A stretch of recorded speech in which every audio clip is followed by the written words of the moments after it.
జెడ్పీఎస్సీ group 1 నిర్వహిస్తున్నటువంటి preliminary పరీక్షలో సామాజిక ఎడబాటులు, సామాజిక బలహీన వర్గాలకు సంబంధించినటువంటి ప్రస్తావన, ప్రభుత్వ వ్యూహాలకు సంబంధించిన అంశాలని మొదటి ఎపిసోడ్లో కొంత చర్చించాం. మిగతా అంశాలను కనుక పరిశీలిస్తే ఈ సామాజిక మినహాయింపు లేదా సామాజిక వెలి అనేది మనకి ప్రధానంగా 3 రూపాలలో కనబడుతుంది. అంటే మనకి ఈ భారతదేశంతో పాటు ప్రపంచవ్యాప్తంగా అనేక సమాజాలని ఇప్పటికి కూడా అనేక విధాలుగా ఇబ్బందులకు గురి చేస్తున్నటువంటి ఈ భావన, ఇది ఒక మానసిక భావన. ఇది నిర్మూలించబడలేకపోతే ప్రపంచ సమాజాలు ఎదిగేటువంటి అవకాశం లేదనేది ప్రపంచ అధ్యయనాల్లో వెల్లడైన విషయం.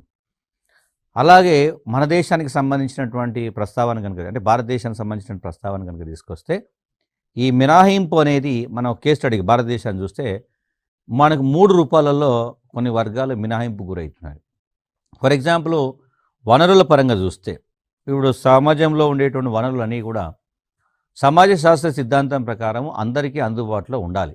కానీ సమాజంలో ఉండేటువంటి కొన్ని వర్గాలు, ఆధిపత్య వర్గాలు ఆ వనరులను తమ ఆధీనంలో పెట్టుకునేటువంటి ప్రయత్నాలు జరుగుతున్నాయి. ఇప్పుడంతా కూడా జరుగుతున్నటువంటి ఆధిపత్య పోరు ఏదైతుందో వనరుల పరంగా భాగస్వామ్యం కోసమే జరుగుతున్నది. సామాజిక వనరుల పరంగా అని అంటే సమాజంలో అంతస్తు పరంగా, స్టేటస్ పరంగా కొన్ని కులాలు అగ్రకులాలుగా చలామణి కావడం, మిగతా కులాలను అనేక విధాలుగా ఇబ్బందులకు గురి చేయడం అనేది ఒక పార్ట్. ఇక ఆర్థిక వనరుల పరంగా చూస్తే, భౌతిక వనరుల పరంగా చూస్తే భారతదేశము వ్యవసాయ దేశము కాబట్టి సంపద అంటే భూమి అవుతుంది. ఆ భూమి కొద్దిమంది చేతుల్లోనే కేంద్రీకృతమైంది. అదే భూస్వామ్య వ్యవస్థ అంటాం. సో అది కూడా ఒక రకమైనటువంటి. అదేవిధంగా ప్రభుత్వము మరియు ప్రైవేట్ రంగాలకు సంబంధించినటువంటి యంత్రాంగాలు ద్వారా లభించినటువంటి వనరులు ఏవైతున్నాయో అవి కొద్దిమందికి మాత్రమే అందుబాటులో ఉండటం, మిగతా వారికి అందుబాటులో లేకపోవడం.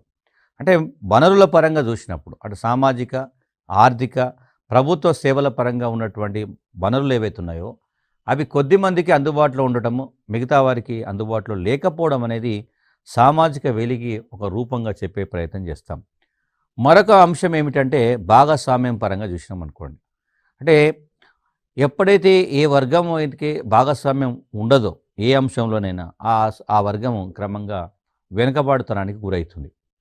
భారతదేశంలో కూడా కొన్ని కులాలు, కొన్ని వర్గాలు మనకి భాగస్వామ్యం పరంగా వెనుకబడిపోయినాయి. ఆర్థిక భాగస్వామ్యము అన్ని వర్గాలకు సమాన స్థాయిలో లేదు. సపోజ్ మహిళలకు ఆస్తి హక్కు లేదు, అదొక భాగస్వామ్యం పరమైనటువంటి వేలి అని చెప్తున్నాం. అదేవిధంగా దళితులకు ఆ భూమి సంపద పైన లేదా హక్కులు లేవు, భూములు కలిగి ఉండేటువంటి అవకాశం లేనటువంటి సమాజాలు. అంటే అట్లా ఆర్థిక పరంగా చూసినప్పుడు అప్పుడు కొంతమందికి ఉద్యోగాలు పొందేటువంటి పరిస్థితి లేకపోవడం, విద్య లేకపోవడం, సాంకేతిక నైపుణ్యాలు లేకపోవడం, వీటన్నింటి వల్ల కూడా వాళ్ళు ఆర్థిక ప్రక్రియలో భాగస్వామ్యం పొందలేకపోతున్నారు. సో అది ఒక ప్రమాదకరమైన సందర్భం. అదేవిధంగా సామాజిక, రాజకీయ, పౌర సమాజాల్లో కూడా వాళ్ళకి భాగస్వామ్యం లేకపోవడం. సో ఇప్పుడు ఫర్ ఎగ్జాంపుల్ రాజకీయపరమైనటువంటి రిజర్వేషన్లు అంటాం మనం. ఇప్పుడు 73, 74th అమెండ్మెంట్స్ ద్వారా లోకల్ బాడీస్లో ముఖ్యంగా బలహీన వర్గాలకి రాజకీయ రిజర్వేషన్ కల్పించాం.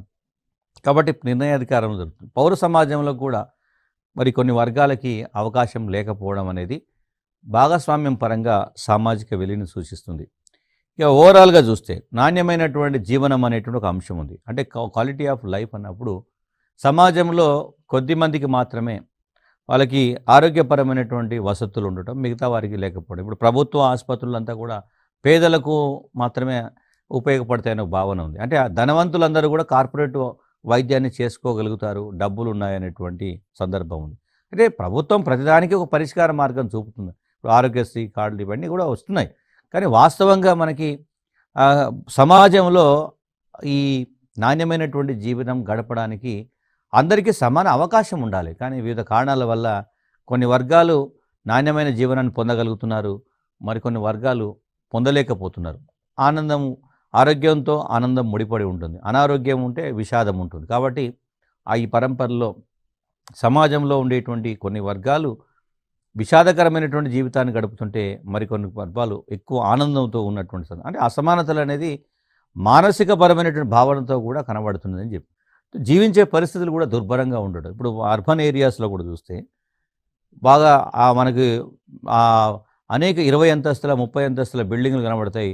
అదే సమయంలో మనకు స్లమ్ ఏరియాస్ మురికి వాడలు కూడా కనబడతాయి. ఎలాంటి ఆధారం లేకుండా డేరాలు వేసుకొని బతుకుతున్నటువంటి జీవన స్థితిగతులు కూడా కనబడతాయి. అంటే ఒక సమాజంలో అంటే ఎక్స్ట్రీమ్ వేరియేషన్స్, అంటే దుర్భరమైన జీవితము, అత్యంత విలాసవంతమైన జీవితము రెండూ కూడా ఒకే కాలంలో ఒకే సమాజంలో కొనసాగడం అనేది సమాజ శాస్త్ర నియమాలకు పూర్తి భిన్నమైనటువంటి భావన. సో అది కూడా సామాజిక వెలికి ఒక రూపం అని చెప్తాం. సో వీటి ఫలితం నేరాలు పెరుగుతున్నాయి, అదేవిధంగా నేరమయ వాతావరణం పెరుగుతుంది, నేరమయ సమాజాలు కూడా ఏర్పడుతున్నాయి.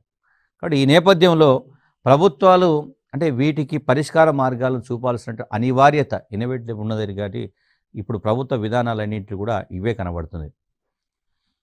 సో వనరుల పరంగా కానీ, భాగస్వామ్యం పరంగా కానీ, లేదా నాణ్యమైనటువంటి జీవనానికి సంబంధించి కానీ అందరూ సమానంగా జీవించాల్సినటువంటి అవసరం ఉన్నది. కానీ జీవించలేని పరిస్థితులు ఉన్నాయంటే ప్రభుత్వం వీటిపైన ప్రత్యేకంగా దృష్టి పెట్టాలి.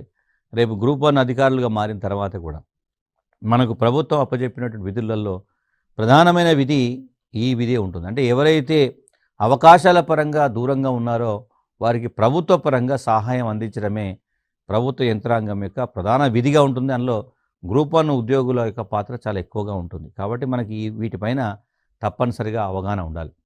సో ఇవి మనం ఒకసారి కనుక చూస్తే ప్రతి సమాజంలో కూడా సామాజిక జీవనం కానీ లేదా సామాజిక కొనసాగింపు అనేది అక్కడ ఉండేటువంటి వనరుల లభ్యత పైన, అందుబాటు పైన, లేదా అక్కడ ఉండేటువంటి సామాజిక ఆర్థిక రాజకీయ అంశాలపైన, వాటిలో కల్పించే భాగస్వామ్యం పైన ప్రత్యక్షంగా ఆధారపడతాయి. కానీ ఇక్కడ గమనించాల్సింది ఏమిటి, భారతదేశం లాంటి సంప్రదాయ కుల ఆధారిత వ్యవస్థ, సామాజిక వ్యవస్థలో ఇవి మనకు అందుబాటులో ఉండవు. అదేవిధంగా భూస్వామ్య కులాలు, ఆధిపత్య కులాలు ఇవన్నీ కూడా మనకు మొదటి నుంచి కనబడుతున్నటువంటి భావనలు. కాబట్టి ఈ భాగస్వామ్యం అనేది కనిపించదు. కాబట్టి సామాజిక వెలి ప్రమాదకర స్థాయిలో కనబడుతున్నది. అయితే మనకి కొన్ని వర్గాలు ఎందుకు బాగా అభివృద్ధి చెందుతున్నాయి, కొన్ని వర్గాలు ఎందుకు వివక్షత చెందుతున్నాయి అనేటువంటి దానిపైన అనేక మంది ఆర్థిక సామాజిక శాస్త్రవేత్తలు పరిశోధన చేశారు. ముఖ్యంగా సంక్షేమ ఆర్థిక శాస్త్రం పైన విస్తృతమైనటువంటి అధ్యయనం చేసిన అమర్త్య సేను భారతదేశంలో సామాజిక మినహాయింపు అనేది 2 రూపాల్లో జరుగుతుందని చెప్పాడు. ఒకటి పూర్తి స్థాయి సామాజిక మినహాయింపు, రెండోది పాక్షిక సామాజిక మినహాయింపు అని 2 దశలు చెప్పాడు. అంటే సపోజ్ ఫర్ ఎగ్జాంపుల్ పూర్తి స్థాయి సామాజిక మినహాయింపు అంటే సమాజంలో ముఖ్యంగా అంటే పూర్తిగా వెలివేయబడడం, అంటే పేదరికము, వాళ్ళ ఇట్లాంటి విభిన్నమైనటువంటి కారణాల వల్ల వాళ్ళు పొంది హక్కులు, రక్షణలు అన్నీ కూడా పూర్తిగా కోల్పోయినటువంటి సందర్భం ఉంటుంది. అంటే జీవించేటువంటి పరిస్థితి లేని, దుర్భరమైనటువంటి జీవితాన్ని గడిపేటువంటి పరిస్థితిని పూర్తి స్థాయి సామాజిక మినహాయింపు అంటాం. కంప్లీట్గా ఎవాల్యుయేట్ అంటే భారతీయ సమాజమే కాకుండా ప్రపంచంలో అనేక సమాజాల్లో కూడా కొన్ని వర్గాలు ఇలా మినహాయింపుకు గురవుతున్నటువంటి సందర్భం కనబడుతుంది. అట్లా కాకుండా పాక్షిక సామాజిక మినహాయింపు అనేస్తే వెనుకబడిన వర్గాలకు ఈ హక్కులు కానీ రక్షణల పరంగా మనం పూర్తి భాగస్వామ్యం కల్పించలేని పరిస్థితి ఉంటుంది. అంటే కనీస అవసరాలు తీరుతాయి, కానీ ఇంకా కొన్ని గౌరవంగా జీవించేటువంటి పరిస్థితులు, హక్కులు కల్పించలేని స్థితి ఉంటే దాన్ని పాక్షిక సామాజిక మినహాయింపు అంటాం. సో భారతదేశంలో అందుకే మనం ఫస్ట్ మౌలిక సదుపాయాలు కనిపించేటువంటి పేదరికం ఏదైతుందో ప్రపంచవ్యాప్తంగా కూడా మన భారతదేశంలో ఉండేటువంటి పేదరికం ప్రమాదకర స్థాయిలో ఉన్నది. ఇక్కడ ఉండేటువంటి పేదరికాన్ని మనము అబ్సల్యూట్ పావర్టీ అంటాం. వేరే అభివృద్ధి చెందిన దేశాల్లో ఉండేటని రిలేటివ్ పావర్టీ అంటారు. సో ఇక్కడ భారతదేశంలో అబ్సల్యూట్ పావర్టీ ఉంది అంటే పూర్తి స్థాయి సామాజిక మినహాయింపు తీవ్రత ఎక్కువగా ఉందనేటువంటిది అర్థం చేసుకోవాలి. కాబట్టి భారత ప్రభుత్వం కానీ తెలంగాణ ప్రభుత్వం కానీ ఈ అంశాలను పరిగణలోకి తీసుకొని ఈ వర్గాలకు రక్షణ కల్పించే ప్రయత్నం జరుగుతుంది. సో ఒకసారి కనుక పరిశీలిస్తే మరి ఈ మినహాయింపు ఎలా ఉంటుంది, ఇది ఏ స్థాయిలో ఉంటుందని చూస్తే మనకి ప్రపంచవ్యాప్తంగా అనేక దేశాల్లో ఈ సామాజిక మినహాయింపు పైన జరిగినటువంటి అధ్యయనాల ద్వారా ఈ మినహాయింపు ప్రధానంగా 4 రూపాల్లో కనబడుతుందని చెప్పారు. ఎలా అంటే ఫస్ట్ వ్యక్తిగత స్థాయిలో కనబడుతుంది, తర్వాత కమ్యూనిటీ స్థాయిలో ఉంటుంది, తర్వాత ఇంకా జాతి పరంగా కావచ్చు, తెగ పరంగా కావచ్చు, లింగభేదం పరంగా, అంటే అనేక అంశాల ఆధారంగా దీన్ని చూసే ప్రయత్నం చేస్తాం. వ్యక్తిగత మినహాయింపు అంటే సమాజం యొక్క సహజ సూత్రాలకు భిన్నంగా ఎవరన్నా జీవించే పరిస్థితి వచ్చినప్పుడు, జీవించే సందర్భం వచ్చినప్పుడు వాళ్ళని సమాజము తమలో కలుపుకొని పోయే అవకాశం ఉండకపోవచ్చు. అంటే సమాజం యొక్క సహజ సూత్రాలకు భిన్నంగా ఎవరైనా జీవిస్తే సమాజం వారిని వెలివేసేటువంటి సందర్భం ఉంటుంది. ఫర్ ఎగ్జాంపుల్ మామూలుగా సమాజంలో స్త్రీ పురుషుల మధ్య వివాహం జరగాలి. అలా కాకుండా ఇద్దరు స్త్రీలు వివాహం చేసుకోవడము, ఇద్దరు పురుషులు వివాహం చేసుకోవడము, ఇది సమాజం యొక్క సహజ సూత్రాలకు భిన్నమైన భావన. ఎందుకు అలా చేసుకోవడం ద్వారా కేవలం వాళ్ళ వ్యక్తిగతంగా వాళ్ళ ఆనందం పొందుతారు కానీ సమాజానికి ఎలాంటి ప్రయోజనం ఉండదు. సమాజానికి సభ్యులు కావాలి, సమాజానికి కొనసాగింపుకు సభ్యులు అవసరము. కాబట్టి స్త్రీ పురుషులు వివాహం చేసుకోవాలి. దానికి భిన్నంగా ఎవరైనా ప్రవర్తిస్తే వారిని సమాజం వెలివేసేటువంటి అవకాశం ఉంటుంది. కాబట్టి వాళ్ళని శ్రామిక శక్తిలో కానీ లేదా ఇతర ప్రక్రియలో కానీ భాగస్వాములు చేసుకోవడానికి ఇష్టపడరు. అది ఏం మెసేజ్ ఇస్తుంది? ఇలాంటి జీవనం ఉండకూడదు అంటే మీరు మిగతా వ్యక్తులతో పాటు సమానంగా జీవించాలని చెప్పడం. ఇది పాజిటివ్గా కనబడే భావన. మరికొన్ని సందర్భాల్లో కమ్యూనిటీ స్థాయి మినహాయింపు జరుగుతుంది. అంటే కమ్యూనిటీ లెవెల్లో ఒక సముదాయమే మినహాయింపుకు గురవుతుంది. ఎలా మినహాయింపు గురవుతుంది అంటే ఒక్కొక్క దేశంలో ఒక్కొక్క అంశం ఆధారంగా ఈ కమ్యూనిటీ లెవెల్లో మినహాయింపు జరుగుతుంది. ఫర్ ఎగ్జాంపుల్ పశ్చిమ దేశాలలో, అమెరికా లాంటి దేశాలలో నల్ల జాతీయులను తెల్ల జాతీయులు ఎవరుతుందో మరి శ్వేత జాతీయులు తక్కువగా చూడటం లేదా వాళ్ళని వెలివేయడం అనేది జరుగుతుంది.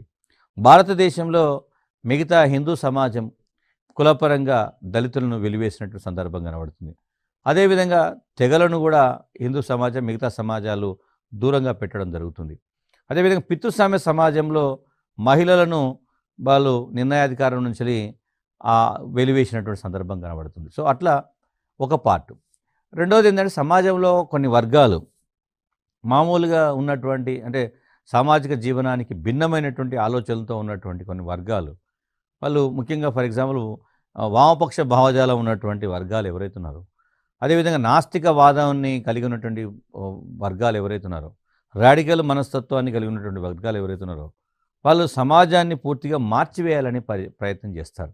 అంటే సమాజంలో ఉండేటువంటి కొన్ని అంశాలను పరిగణలోకి తీసుకొని మొత్తం సమాజాన్ని, సమాజంలోని వ్యవస్థలను మార్చివేసి నూతన వ్యవస్థలను ఏర్పాటు చేయాలనేటువంటి అంటే ఒక లక్ష్యంతో ముందుకు వచ్చినప్పుడు మిగతా సభ్యులు భయపడతారు. సో వాళ్ళు కలుపుకోవడానికి ఇష్టపడరు. కాబట్టి అలాంటి వ్యక్తులు కూడా మినహాయింపులో భాగంగా కనబడతారు. ఇంకొక అంశం ఏమిటంటే ప్రభుత్వం చేపడుతున్నటువంటి వివిధ అభివృద్ధి కార్యక్రమాల వల్ల ప్రాజెక్టులు, పరిశ్రమలు, సో ఇతర కార్యక్రమాల వల్ల పెద్ద పెద్ద ప్రాజెక్టులు చేపట్టినప్పుడు అనివార్యంగానే మనకి స్థానభ్రంశం అనేటువంటి సమస్య తలెత్తుతుంది. ఈ స్థానభ్రంశం సమస్య వచ్చినప్పుడు ఆడ వేరే ప్రాంతంలో వారికి నివాసాలు ఏర్పాటు చేయాల్సి వచ్చినప్పుడు అక్కడ స్థానికంగా ఉండేటువంటి వాళ్ళు వీళ్ళని అంగీకరించకపోవచ్చు. అదే సమయంలో వీళ్ళు మరికొన్ని సందర్భాల్లో ఉపాధి కోసము వేరువేరు ప్రాంతాలకి వలసపోతారు. వలసపోయినప్పుడు అక్కడ వాళ్ళ జీవన విధానము భిన్నంగా ఉంటుంది కాబట్టి వాళ్ళను అంగీకరించకపోవచ్చు.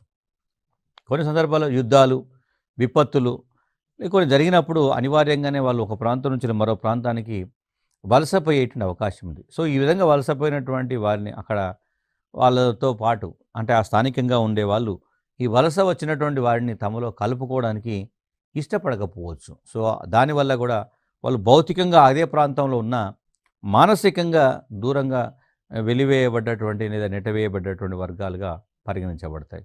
సో అదొక సమస్య. ఇది ఒక అంటే ఎంత గతంలో జరిగినటువంటి ఈ రూపాలతో పాటు భారతదేశానికి సంబంధించి లేదా ప్రపంచవ్యాప్తంగా ఈ మధ్య కాలంలో గత 2-3 దశాబ్దాలుగా ఈ జాతి కులపరమైనటువంటి తెగపరమైనటువంటి మినహాయింపు కాకుండా మనకి సమాజంలో కొంతమంది వ్యక్తుల పట్ల వివిధ అభిప్రాయాలు కలిగి ఉండటం వల్ల గత దశాబ్ద కాలం క్రితం వరకు కూడా ఎయిడ్స్ వ్యాధిగ్రస్తులను చూసి మిగతా సభ్యులు భయపడేవాళ్ళు యాక్చువల్గా. సో వాళ్ళని తమలో కలుపుకోకపోవడానికి ఇష్టపడకపోయేవాళ్ళు. అంటే అదొక రకమైన వెలి. కుష్టి వ్యాధిగ్రస్తులు, టీబీ వ్యాధిగ్రస్తులు. అందుకే దీన్ని సామాజిక వ్యాధి అనకూడదు, ఇది శరీరానికి సంబంధించింది తప్ప సమాజానికి సంబంధం లేదని పదే పదే ప్రచారం చేసే ప్రయత్నం చేసింది. ఈవెన్ స్వలింగ సంపర్కులు కావచ్చు, లింగ మార్పిడి చేసుకున్నటువంటి వ్యక్తులు కావచ్చు, అదేవిధంగా దివ్యాంగులు ఎవరైతున్నారో అంటే వికలాంగులకు సంబంధించి చెప్పేటప్పుడు సమాజం వీరి పట్ల ఒక అభిప్రాయాన్ని కలిగి ఉన్నది. సో వీళ్ళు సమాజానికి ఉపయోగపడరు అనేటువంటి భావన ఉంది. ఫలితంగా వాళ్ళని సమాజం నుంచి వెలివేసినట్టు.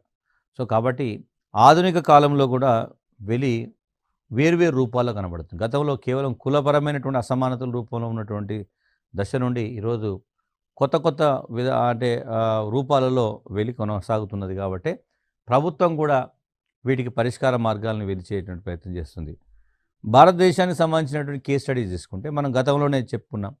ముఖ్యంగా బ్రిటిషు రాకముందు భారతదేశంలో పూర్తిగా సంప్రదాయ సమాజాలు ఉండేవి. ఆ సమాజాల్లో కుల వ్యవస్థ యొక్క ఆ జీవన విధానము కొన్ని వర్గాలకు కొన్ని కులాలకి ఎక్కువ ప్రయోజనం, మరి కొన్ని కులాలకు అణచివేతకు గురయ్యే సందర్భం. బట్ ఎప్పుడైతే అంటే భారతదేశంలోకి మనకి మొదట అంటే సామాజిక నిర్మాణాన్ని కనుక చూసినప్పుడు దేశంలోకి ఆర్యులు భారతీయ సమాజంలో అంటే భారతదేశంలోకి వచ్చినటువంటి వాళ్ళలో ఆర్యులను తీసుకుంటే ఆర్యులు భారతీయ సమాజంలో అంతర్భాగమైనారు. కానీ మధ్యయుగంలో ప్లస్ ఆధునిక కాలంలో వచ్చినటువంటి ముస్లింలు కానీ క్రైస్తవులు కానీ దీంట్లో భాగం కాలేకపోయినప్పుడు మెజారిటీ హిందూ మతాన్ని మైనారిటీ ఇస్లాం లేదా క్రైస్తవ మతాలకు సంబంధించినటువంటి ప్రస్తావన వచ్చినప్పుడు ఆటోమేటిక్గా మానసిక పరంగా వాళ్ళు వెలివేయబడ్డారనేటువంటి భావన ఉండేది. సో ఒక రకంగా చెప్పాలంటే అందుకే ఆ అదే సమయంలో మనకి క్రైస్తవ మిషనరీల యొక్క ప్రభావం వల్ల కూడా దళితులు భారతీయ సమాజం చేత వెలికి గురైనటువంటి దళితులు క్రైస్తవ సమాజాల ప్రభావం వల్ల వాళ్ళు మనకి కొంతవరకు ఆ సామాజిక వెలి సమస్యకి పరిష్కారం లభించినట్టయింది. ఉన్నతమైనటువంటి మతంలోకి మారామనే మానసిక భావన తీసుకొచ్చారు.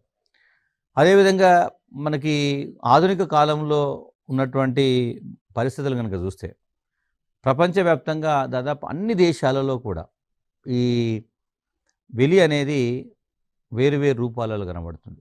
మన దగ్గర ఫర్ ఎగ్జాంపుల్ ఉమ్మడి కుటుంబ వ్యవస్థ ఉన్నప్పుడు స్త్రీలకు స్వేచ్ఛ ఉండకపోయేది. స్వేచ్ఛ లేకపోవడం అనేది ఒక రకంగా వెలి అని చెప్తున్నాం. అదేవిధంగా వితంతు పునర్వివాహాలను నిషేధించడం, వితంతు పునర్వివాహాలు లేకపోవడం అంటే వాళ్ళ యొక్క హక్కులను హరించడం, అది కూడా ఒక వెలి అంటాం. బాల్య వివాహాలు అంటే వాళ్ళకి ఇష్టం లేకపోయినా బాల్యంలోని వివాహాలు జరపడం, అది కూడా ఒక సామాజిక వెలి. అంటే ఇక్కడ వెలి అనేటువంటి పదాన్ని వేరు రూపాల్లో అర్థం చేసుకునేటువంటి ప్రయత్నం జరగాలి. కాబట్టి ఆధునిక కాలంలో కూడా ఇంకా వేరు సందర్భాలు వేరు రూపాలలో ఎట్లా జరుగుతుంది. సపోజు మహిళలపై జరిగేటువంటి దాడులు కావచ్చు, లేదా పనిచేసే ప్రాంతాల్లో మహిళలపై ఇట్లా వివక్షత చూపడం కావచ్చు, యాసిడ్ దాడులు లేదా గృహహింస ఇలాంటివి అనేకవి కూడా మహిళలు మరొక రూపంలో అంటే కేవలం లింగపరమైనటువంటి ఆస్తి హక్కు లేకపోవడము లేదా కుటుంబంలో సరైనటువంటి గౌరవం లేకపోవడం అనేటువంటి వెలి నుంచి ఈరోజు హత్యలు, అత్యాచారాలు లేదా భ్రూణ హత్యలు జరగడము, వరకట్నము, ఇట్లాంటి యాసిడ్ దాడులు, సో ఇవన్నీ కూడా మహిళలు ఎదుర్కొంటున్నటువంటి సామాజిక వెలి రూపాలు అని చెప్పే ప్రయత్నం చేస్తాం. అదేవిధంగా అంటే ముఖ్యంగా భారతదేశంలో వెలికి గురైనటువంటి వర్గాలలో కులపరంగా చూసినప్పుడు షెడ్యూల్డ్ కులాలను చూస్తాం, వర్గపరంగా చూస్తే మహిళలను చూస్తాం. సో మహిళలకు సంబంధించినటువంటి అంశాలను కూడా ఇందులో ఎక్కువగా ప్రస్తావించారు. సో పరీక్షలు కూడా వాటికి ఎక్కువ ప్రాధాన్యత ఉంటుంది. కాబట్టి మహిళా అక్షరాస్యత, మహిళలకు ఉపాధి కల్పన, మహిళలకు రాజకీయ భాగస్వామ్యం లాంటి అంశాల పట్ల ప్రభుత్వం ఎందుకు ప్రత్యేకంగా దృష్టి సారిస్తున్నది అంటే ఇవి కులపరంగా దళితులు ఎంత వివక్షత గురయ్యారు, ఎంత దోపిడీ గురయ్యారు, మహిళ అంటే లింగపరంగా లేదా వర్గపరంగా చూసినప్పుడు మహిళలు కూడా ఎక్కువగా హింసకు గురైనారనే విషయాన్ని ఇందులో గుర్తుపెట్టుకోవాలి. ఇక భారతదేశంలో కులానికి ఉండేటువంటి ప్రాముఖ్యత మనము ప్రత్యేకంగా చెప్పనక్కర్లేదు. బట్ ఆ కులము మనకి ఈరోజు సామాజిక వెలి అనేటువంటి భావనకు పునాది కావడం అనేది విషాదకరం. అందులో కొన్ని కులాలు బాగా వివక్షత గురైనాయి.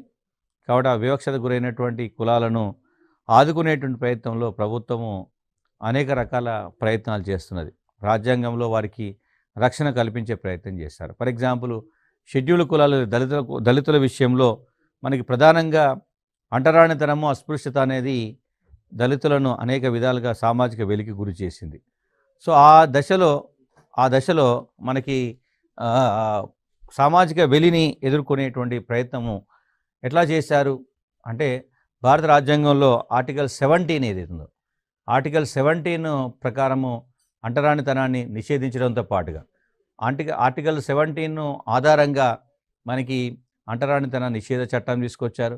పౌర హక్కుల అంటే 1955లో పౌర హక్కుల రక్షణ చట్టం 1976 కానీ, లేదా షెడ్యూల్డ్ కులాల తెగల అకృత్యాల నిరోధక చట్టం 1989.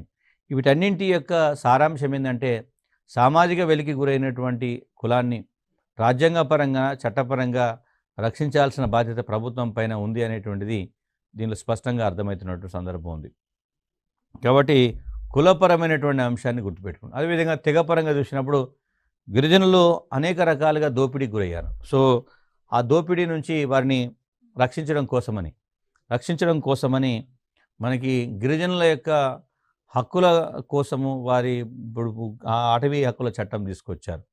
అదేవిధంగా రాజకీయ భాగస్వామ్యం సంబంధించి 1996లో పెసా చట్టాన్ని కూడా తీసుకొచ్చారు.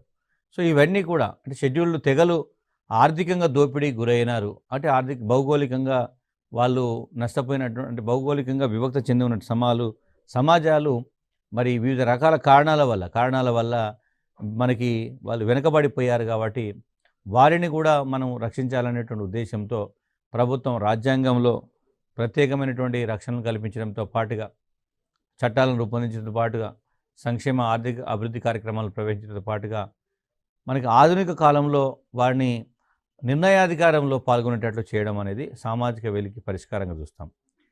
ఇట్లాంటి ఈ సామాజిక వెలి వల్ల మరి జరుగుతున్నటువంటి పర్యవసనాలు ఏమిటి అని కనుక పరిశీలిస్తే, నేను ఇంతకుముందే చెప్పాను, సమాజం యొక్క అభివృద్ధిలో సభ్యులందరూ సమానంగా పాల్గొనాలి.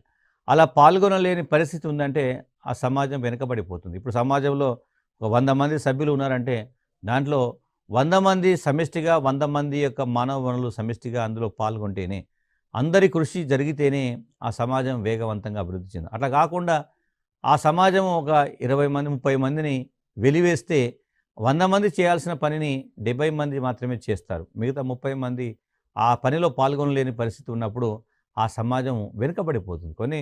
అంటే కేవలం ఈ వెలి వల్ల కొంతమంది వ్యక్తులు నష్టపోతున్నారని అనేటువంటి భావన కాదు, మొత్తం సమాజమే వెనుకబాటుతనానికి గురవుతుంది. కాబట్టి ఓవరాల్గా చెప్పాలంటే సామాజిక వెనుకబాటుతనం, సోషల్ బ్యాక్వర్డ్నెస్ అనేది మరింత పెరుగుతుంది. ముఖ్యంగా వెనుకబడిన వర్గాలు మరింత వెనుకబడిపోతారు.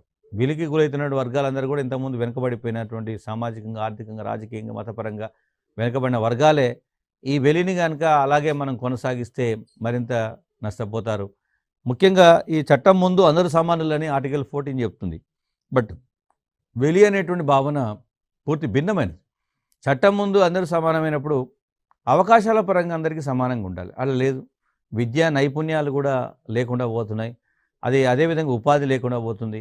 ప్రభుత్వం నుంచి ఆ సహాయం పొందలేని పరిస్థితులు ఉంటారు. ప్రజాస్వామ్యం కానీ, ఆర్థిక ప్రక్రియలు కానీ అన్నిట్లలో కూడా అవకాశాన్ని కోల్పోతున్నారు. కాబట్టి ఇవన్నీ కూడా అంటే వాళ్ళు కనీస అవసరాలు కూడా తీర్చుకోలేని పరిస్థితిలో ఉన్నారంటే ఆటోమేటిక్గా మనకి మానవ వనరులు అనేవి దుర్వినియోగం అవుతాయి. అంటే ప్రశ్న అడిగేటప్పుడు మనకి సామాజిక వెలి వల్ల జరిగేటువంటి ప్రధానమైనటువంటి నష్టం ఏమిటి అని అడిగినప్పుడు మానవ వనరుల దుర్వినియోగము, సామాజిక వెనుకబాటుతనం. వ్యక్తుల వెనుకబాటుతనం అనేది ఒక భాగమే, కానీ ఓవరాల్గా సామాజిక వెనుకబాటుతనం అనేది ప్రమాదకరమైనది. కాబట్టి దాని మీద గుర్తుపెట్టుకోవాలి. మరి కాబట్టి దీన్ని పరిగణలోకి తీసుకొని సామాజిక మినహాయింపు లేదా సామాజిక వెలుగుకి కారకులైనటువంటి వాళ్ళందరూ కూడా సమాజానికి వ్యతిరేకంగా ఉద్యమాలు చేసేటువంటి ప్రమాదం ఉంటుంది. సమాజం పట్ల వ్యతిరేక భావాన్ని ఏర్పాటు చేసుకొని ఒక్కోసారి నేరమయ సమాజాన్ని నిర్మించే ప్రమాదం ఉంటుంది. హత్యలు, అత్యాచారాలు, పేదరికము ఇవన్నీ కూడా మరింత ప్రమాదకర స్థాయికి చేరుకుంటాయి. కాబట్టి సో నేరపూరిత వాతావరణాన్ని మళ్ళీ నియంత్రించడము సాధ్యం కాని పని. కాబట్టి సామాజిక వెలి అనేది అత్యంత ప్రమాదకరమైనటువంటి సందర్భం. మరి దీన్ని ఎట్లా పరిష్కరించాలి? సో ఈ వెలికి ప్రభుత్వము ఒక నూతన వ్యూహాన్ని అన్వేషించింది. ఎవరైతే వెనుకబడిపోయినారో ఈ వెనుకబడిపోయినటువంటి వర్గాలన్నింటినీ జనజీవన స్రవంతిలోకి తీసుకొచ్చి వారిని కూడా అందరితో పాటు సమానంగా అభివృద్ధి చెందించేటువంటి లక్ష్యంతో సమ్మిళిత విధానాలను ప్రతిపాదించారు. ఇంక్లూసివ్ పాలసీస్ అంటాం. ఇప్పుడు ప్రభుత్వము చేపడుతున్నటువంటి కార్యక్రమాలు అన్నీ కూడా సమ్మిళిత విధానాల కిందకి వస్తాయి. సమ్మిళిత విధానంలో ఏముంటుంది? అప్పటి వరకు ఆ సంబంధిత అవకాశంలో ఎవరికైతే భాగస్వామ్యం లేదో భాగస్వామ్యాన్ని కల్పించడమే సమ్మిళిత విధి. అంటే సమ్మిళిత విధి అనేటువంటి ఇంక్లూసివ్ అంటే ఎక్స్క్లూడ్ అయినటువంటి వర్గాన్ని ఇంక్లూడ్ చేయడం అనేటువంటి గుర్తుపెట్టుకోవాలి.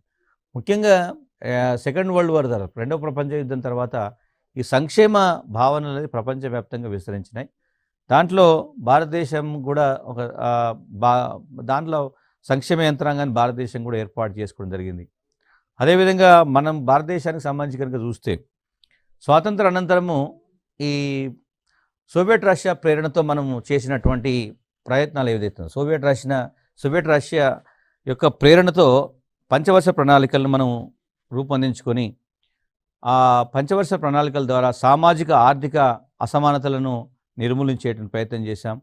రాజ్యాంగంలో బలహీన వర్గాలకి పూర్తిగా రక్షణ కల్పించాం. ముఖ్యంగా 11-12 పంచవర్ష ప్రణాళిక మొత్తాన్ని కూడా వీరికి అణగారిన వర్గాల అభ్యున్నతి కోసం సమ్మిళిత విధానాలను అవలంబించే ప్రయత్నం చేశాం. ఆ ప్రయత్నంలో భాగంగా ప్రభుత్వం కొన్ని కీలకమైనటువంటి నిర్ణయాలు తీసుకుంది. కొన్ని కీలకమైనటువంటి సమ్మిళిత విధానాలకు శ్రీకారం చుట్టింది. ఫర్ ఎగ్జాంపుల్, ఈ వర్గాలన్నీ విద్యాపరంగా వెలివేయబడ్డటువంటి వర్గాల కోసము అందరికీ విద్య అనేటువంటి ఒక సమ్మిళిత విద్యా విధానాన్ని, సమ్మిళిత వ్యూహాన్ని అన్వేషించింది. దానికోసము సర్వశిక్ష అభియాన్ అనేటువంటి కార్యక్రమాన్ని ప్రారంభించి అప్పటి వరకు విద్యకు దూరంగా ఉన్నటువంటి వర్గాలకి విద్యను అందించారు. సో ఇది అందరికీ విద్య అంటే ఎవరికైతే ఇప్పటివరకు విద్య లేదో వారికి మాత్రమే ఇక్కడ ఎక్కువగా విద్య అందించే ప్రయత్నం చేశారు. అదేవిధంగా అందరికీ ఆరోగ్యం, ఇప్పటివరకు ఎవరికైతే ఆరోగ్య వసతులు లేవు, ఎవరైతే ఆరోగ్యపరంగా అంటే ప్రభుత్వ అవకాశాలను పొందలేకపోతున్నారో, ప్రైవేటు వైద్యం చేయించుకోలేకపోతున్నారో వారందరికీ కూడా ప్రాథమిక ఆరోగ్య కేంద్రాల ద్వారా, ఇప్పుడు ముఖ్యంగా జాతీయ ఆరోగ్య కార్యక్రమం నేషనల్ హెల్త్ ప్రోగ్రాం ద్వారా గ్రామీణ ప్రాంతాల్లో కూడా అందరికీ వైద్యాన్ని అందుబాటులోకి తీసుకొచ్చే ప్రయత్నం చేశారు. అది ఒక సమ్మిళిత విధానం అంటాం. ఎవరికైతే నివాసం లేదో ఇప్పటివరకు, కనీస అవసరాల్లో నివాసం అనేది ప్రాథమిక అవసరం కాబట్టి ఇందిరా ఆవాస్ యోజన కానీ, రాజీవ్ ఆవాస్ యోజన, ప్రధానమంత్రి ఆవాస్ యోజన, ఈవెన్ తెలంగాణ ప్రభుత్వం డబుల్ బెడ్రూమ్ ఇళ్ళ అయితే కాన్సెప్ట్ ఏదైతుందో దానివల్ల ఇప్పటి వరకు ఎలాంటి గృహవసతి లేనటువంటి వారికి గృహవసతిని కల్పించేటువంటి ప్రయత్నం చేసింది. అంతకంటే ముఖ్యంగా ప్రపంచంలోనే అత్యంత అద్భుతమైనటువంటి ఒక కార్యక్రమం జాతీయ గ్రామీణ ఉపాధి హామీ కార్యక్రమం. ముఖ్యంగా అందరికీ ఉపాధి కల్పించాలి అనేటువంటి ఏకైక లక్ష్యంతో ఒక కార్యక్రమాన్ని చట్టబద్ధంగా రూపొందించినటువంటి ప్రపంచంలో మొదటి దేశం భారతదేశం. అంటే గ్రామీణ ప్రాంతాల్లో నిరక్షరాస్యులు ఉన్నటువంటి పేదలు ఎవరైతున్నారో, వారికి నైపుణ్యం లేనటువంటి పేదలు ఎవరైతున్నారో వారికి గ్యారంటీగా తప్పనిసరిగా ఉపాధి కల్పిస్తే తప్ప వాళ్ళ జీవనం కొనసాగదు అనేటువంటి ఉద్దేశంతో వెలివేయబడ్డటువంటి వర్గాలకి మనకు ఖచ్చితమైనటువంటి ఉపాధిని ఇప్పుడు 150 రోజులు సంవత్సరానికి ప్రతి కుటుంబంలోని ప్రతి వ్యక్తికి అందించేటువంటి ఈ ప్రయోగము ఒక రకంగా అందరినీ అవకాశం కల్పించింది. అందరికీ ఆహార భద్రత చట్టం తీసుకొచ్చేసి ప్రజా పంపిణీ వ్యవస్థ ద్వారా ప్రభుత్వము పూర్తి సబ్సిడీకి ఆహారాన్ని అందించడం కావచ్చు. అదేవిధంగా మహిళలకు సంబంధించి అనేక రక్షణ చట్టాలు రూపొందించడం కావచ్చు. బాలలకు సంబంధించి బాల కార్మిక వ్యవస్థ నిషేధ చట్టంతో పాటు జాతీయ స్థాయిలో అనేక కార్యక్రమాలను చేపట్టడం ద్వారా ఈరోజు అంతర్జాతీయ స్థాయిలో కూడా భారతదేశంలో మనకు అంటే ప్రభుత్వ విధానాల మీద చర్చ జరుగుతున్నది. అంటే ఒక రకంగా చెప్పాలంటే మనకి ఈ సమ్మిళిత విధానాలు ఈ వ్యూహం ఏదైతుందో ముఖ్యంగా నీతి ఆయోగ్ ఏర్పడిన తర్వాత కూడా కేంద్ర రాష్ట్ర ప్రభుత్వాలు కూడా చేపడుతున్నటువంటి ప్రతి కార్యక్రమము ఇప్పుడు సమ్మిళిత కోణంలోనే ఆలోచిస్తున్నారు. ప్రభుత్వము పెట్టే ప్రతి ఖర్చు ఏదైతుందో అది లక్షిత వర్గాలకు చేరాలి అనేటువంటి ఉద్దేశంతో చేయడమే కాకుండా అందరికీ ఇంతవరకు ఎవరికైతే అవకాశం లేనటువంటి వాళ్ళు ఉన్నారో వాళ్ళందరినీ కూడా ఇందులో కలపాలి. ఫర్ ఎగ్జాంపుల్, కేంద్ర ప్రభుత్వం జన్ ధన్ యోజన అనేటువంటి కార్యక్రమాన్ని చేపట్టింది. చాలామంది మన ఆబ్జెక్టివ్ విధానంలో చూసినప్పుడు ఏమనిపిస్తుంది, అది ఒక కేంద్ర ప్రభుత్వ పథకం మాత్రమే చూస్తాం, కానీ అది అతిపెద్ద సమ్మిళిత పథకంగా పరిగణిస్తారు సామాజిక శాస్త్రవేత్తలు. జన్ ధన్ కార్యక్రమాలు అంటే ఈ దేశ ఆర్థిక వ్యవస్థలో ఇప్పటివరకు ఎవరికైతే భాగస్వామ్యం లేదో వారందరికీ భాగస్వామ్యం కల్పించడం అనేటువంటి మౌలిక సూత్రం దానిలో అంతర్గతంగా ఉంటుంది. అంటే ఇప్పుడు బ్యాంకు ఖాతాలు లేనటువంటి వారందరికీ కూడా బ్యాంకు ఖాతాలు తెరిపించడం అనేది జన్ ధన్ యోజనలో ఉన్నటువంటి మౌలికమైన సూత్రం. మరి బ్యాంకు ఖాతా తెరిస్తే ఏమవుతుంది, ₹1 దానిలో వాళ్ళు డిపాజిట్ చేసుకుంటే ఆ ₹1 ద్వారా సపోజ్ 50 కోట్ల మందికి బ్యాంకు ఖాతాలను తెరవడం ద్వారా 50 కోట్ల రూపాయలు జమ అయితే ఆ 50 కోట్ల రూపాయలతో ప్రభుత్వం ఒక కార్యక్రమాన్ని చేపడితే దాని ప్రయోజనం సమాజం పొందుతుంది. అంటే అది సమాజంలో ఉండేటువంటి కొంతమంది అంటే వ్యక్తులు ఇప్పటివరకు బ్యాంకింగ్ సిస్టంలో ఆర్థిక ప్రక్రియలో దూరంగా ఉన్నటువంటి వెలివేయబడ్డటువంటి వర్గాలకి మనం జన్ ధన్ యోజన ద్వారా మనం భాగస్వామ్యం కల్పించే ప్రయత్నం చేశాం. అంటే అలా ప్రతి దశలో ప్రభుత్వము మొత్తం ఇప్పటివరకు వెలివేయబడ్డ వర్గాలకి పూర్తి రక్షణ కల్పించాలనేటువంటి ఒక మహోన్నతమైనటువంటి లక్ష్యంతోనే కార్యక్రమాలను చేపడుతున్నది. అవి విజయవంతం అవుతున్నాయి. అదేవిధంగా చూస్తే అంటే భారతదేశంతో పాటు తెలంగాణ రాష్ట్రం కూడా ముఖ్యంగా తెలంగాణలో అనేక కులాలు, అనేక వర్గాలు అనేక విధాలుగా వెనుకబాటుతనానికి గురయ్యారు. వారందరికీ మళ్ళీ పునరుజ్జీవనం కల్పించే ప్రయత్నం చేస్తున్నారు. ఇప్పుడు తెలంగాణ ప్రభుత్వం చేపడుతున్నటువంటి కార్యక్రమాలు ఏవైతున్నాయో, సంక్షేమ కార్యక్రమాలు ఏవైతున్నాయో అవన్నీ కూడా సామాజికంగా వెలివేయబడ్డటువంటి వర్గాలను దృష్టిలో పెట్టుకొని రూపొందించారు. వాటి ఫలితాలు కూడా మనకు కనబడుతున్నాయి. ఈరోజు సోషల్ వెల్ఫేర్ రెసిడెన్షియల్ స్కూల్స్ కావచ్చు, ట్రైబల్ వెల్ఫేరు, మైనార్టీ వెల్ఫేర్ లాంటి రెసిడెన్షియల్ సొసైటీస్లలో మనకి విద్య ద్వారా సామాజిక వెలిని ఎదుర్కోవచ్చునేటువంటి ఒక కొత్త వ్యూహాన్ని తెలంగాణ ప్రభుత్వం ఎంచుకొని ఈరోజు దాన్ని విజయవంతంగా ముందుకు తీసుకుపోతున్నటువంటి సందర్భం ఉంది. బట్ ఏది ఏమైనప్పటికీ ఇది మినహాయింపు అనేది లేదా సామాజిక వెలి అనేది ఒక సాపేక్ష భావన. అంటే 100% ఏ సమాజం కూడా పర్ఫెక్ట్గా అంటే ఖచ్చితమైనటువంటి కోణంలో ఉండదు. అది ఒక భావన మాత్రమే. అంటే దీన్ని మనం ప్రభుత్వాలు చేసేటువంటి ఈ ప్రయత్నాల వల్ల మనకు సామాజిక వెలి అనేటువంటి భావన యొక్క తీవ్రతను మనం తగ్గించగలుగుతాం. అంటే 100% ఎట్టి పరిస్థితుల్లో సమస్యకు పరిష్కారం ఉండదు. బట్ ఈ సమస్య తీవ్రత తగ్గే కొద్దీ ఈ బలహీన వర్గాల యొక్క వికాసం జరుగుతుంది. వారి మానవ వనరులు వినియోగంలోకి వస్తాయి. ఫలితంగా సమాజము అభివృద్ధి చెందేటువంటి అవకాశం ఉంటుంది. అందుకే అభ్యర్థులు ఏం చేయాలంటే ఈ టాపిక్ సంబంధించి చేసేటప్పుడు ఈ కింది వాటిలో సమ్మిళిత విధానానికి ఉదాహరణను కనుక్కోనండి. లేదా తెలంగాణ ప్రభుత్వము బలహీన వర్గాలకు సామాజిక వెలికి పరిష్కార మార్గంగా ప్రతిపాదించినటువంటి కార్యక్రమం ఏది అనేటువంటిది కూడా చూసుకోవాలి. ఇప్పుడు దళిత బంధు లాంటి దళితులకు 3 ఎకరాల భూమి ఇవి ఎందుకు వారికి ఒక ప్రత్యేకంగా ఆ వర్గానికి ఎందుకు ప్రభుత్వం కేటాయిస్తున్నది అని అన్నప్పుడు దాంట్లో ఉండేటువంటి మౌలిక సూత్రం ఏమిటి? ఏ వర్గాలైతే మనకి సామాజిక వెలికి గురైనాయో ఆ వర్గాలని ఆదుకోవాలి. కాబట్టి తప్పనిసరిగా ఆ వర్గాల కోణంలోనే ప్రభుత్వ కార్యక్రమాలు ఉంటాయని గుర్తుపెట్టుకోవాలి. సో టీసాట్ ద్వారా అభ్యర్థులు ఈ సమాచారాన్ని అర్థం చేసుకొని మరి పరీక్షలో వచ్చేటువంటి ప్రశ్నలను కూడా మీరు అంచనా వేసి విజయం సాధించాలని కోరుకుంటున్నాం. Thank you.